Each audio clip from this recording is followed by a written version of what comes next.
Welcome back guys to another video where today we're going to be reviewing my top 5 most favorite tracks plus one other track that I think is honorable mention and I think it deserves it. So yeah, I did a video on this I think 1 or 2 years ago on GT Sport. Now of course I never did one on GT7 yet because I mean there's constantly been tracks added and it's kind of hard to know because there's even tracks that might be released soon, like Vineyards might be released maybe in this upcoming update. It was kind of leaked, but yeah, we're only going to be doing the fictional tracks today because I know that track might be released, so we're kind of saving that track for best. I would be kind of disappointed if one of my favorite fictional tracks gets released in the upcoming update, but I mean, I would be kind of happy too.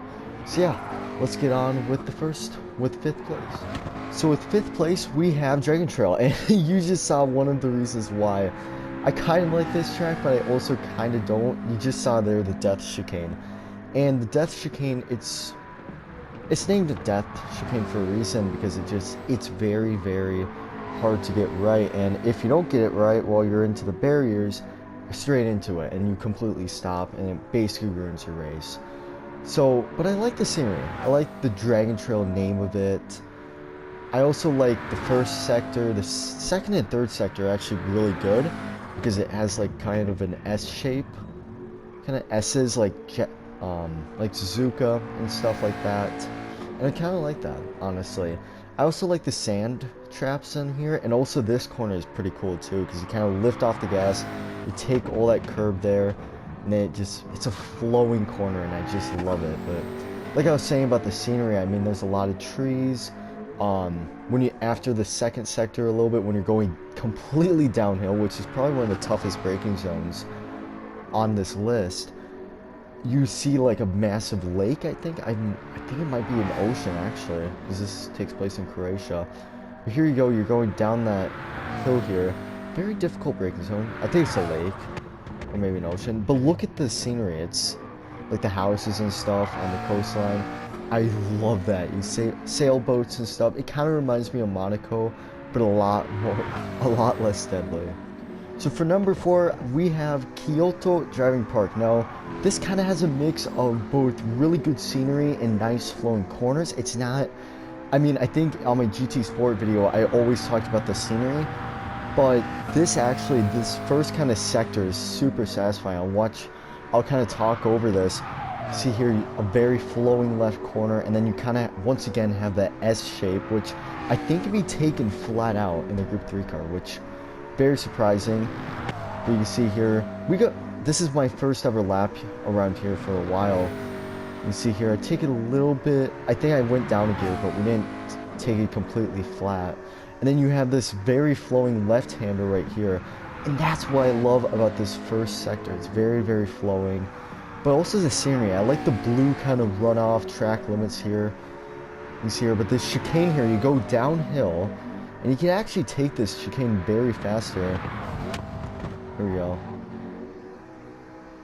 And there's not a lot of track limits around here. You can actually go over that blue line kind of. You can go abuse the curbs all you want. And there's a lot of, I mean, the amount of flowing corners. I think that this hairpin is the only part of the track that I don't really like. Because after this, you have this kind of flat right-hander. And then you brake for this kind of 90-degree hander. You can actually see it right there.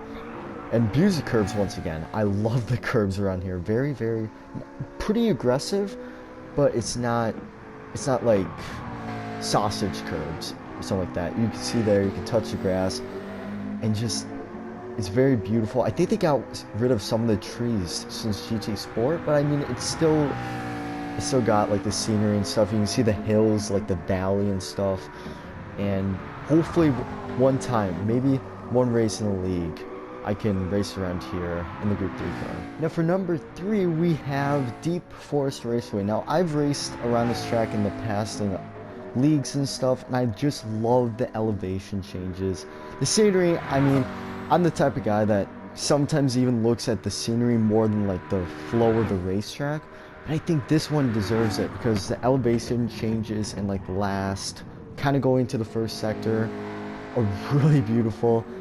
You got the bridges, or no, the tunnels and stuff. That's really cool because you got one that's, I think, 2 in the second sector and then kind of 2 in the last sector, and I really like that. There's also some difficult parts. I mean, it's sometimes a little scrappy, the flow of it, but I think the scenery kind of makes up for it because you got this final corner before this long straight here coming up to it.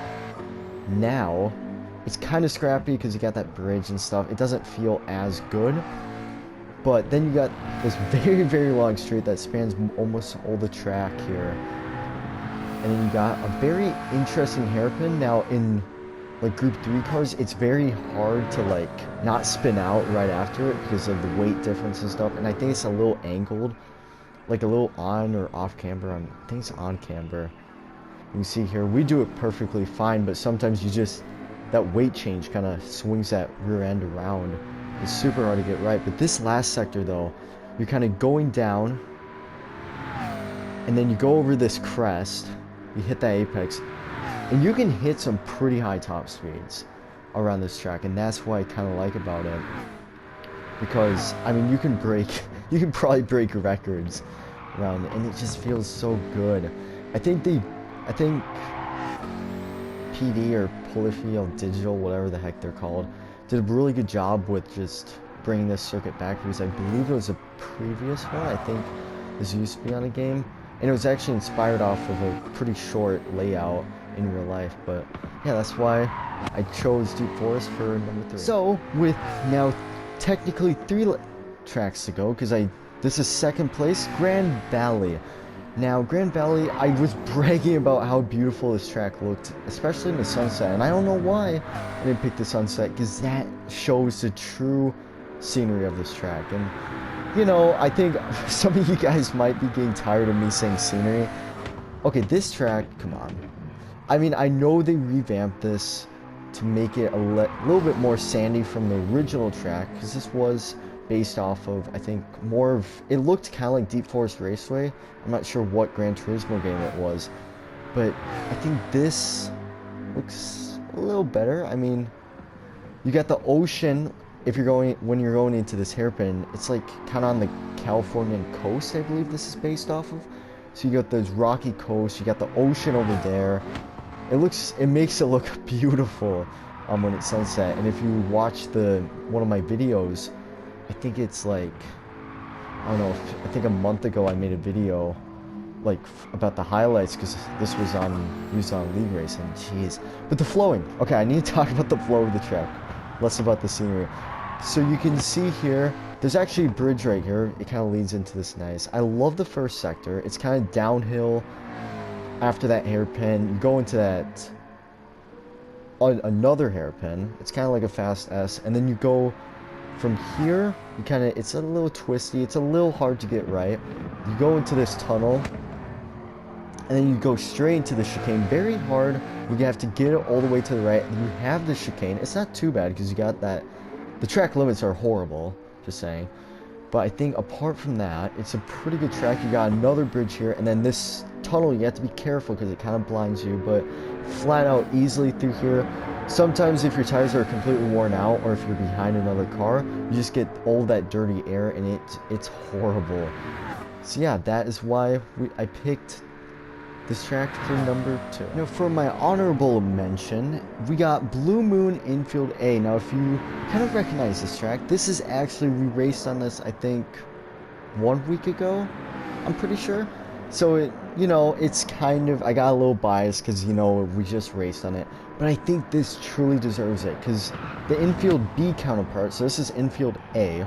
Infield B is a little bit more basic, but I actually really like that. I think that placed second on last year's top 5, or like last game's top 5 thing that I did.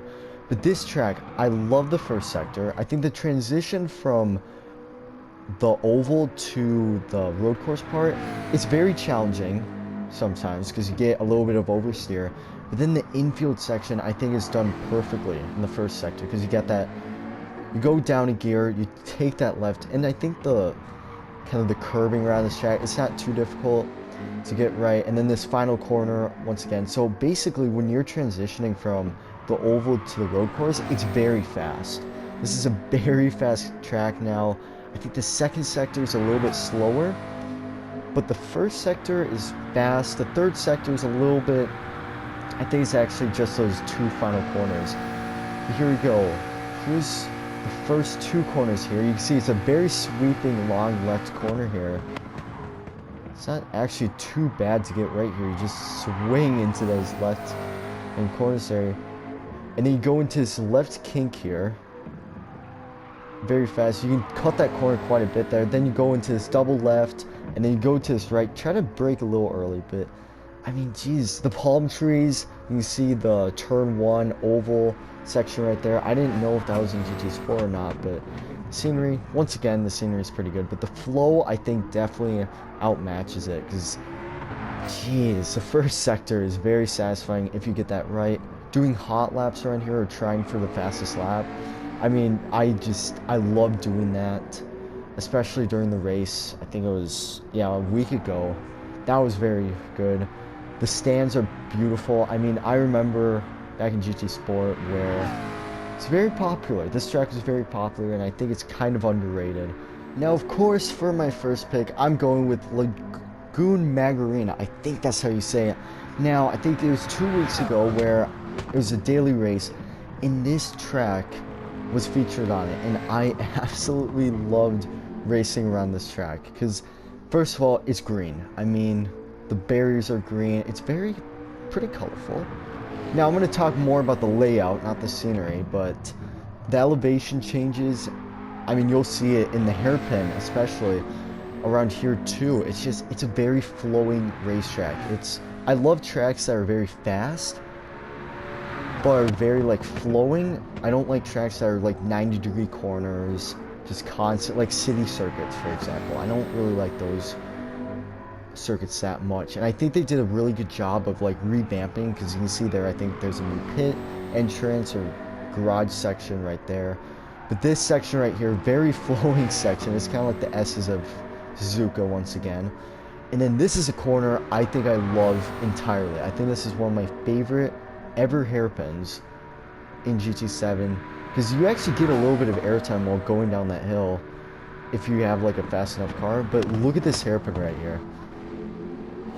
It's so satisfying to get right. And then you got this section right here, and I mean, when I say this circuit's fast, it is incredibly fast. And I think I would love to see like F1 or any other series, if this was a real track, I think this track would be loved by so many people.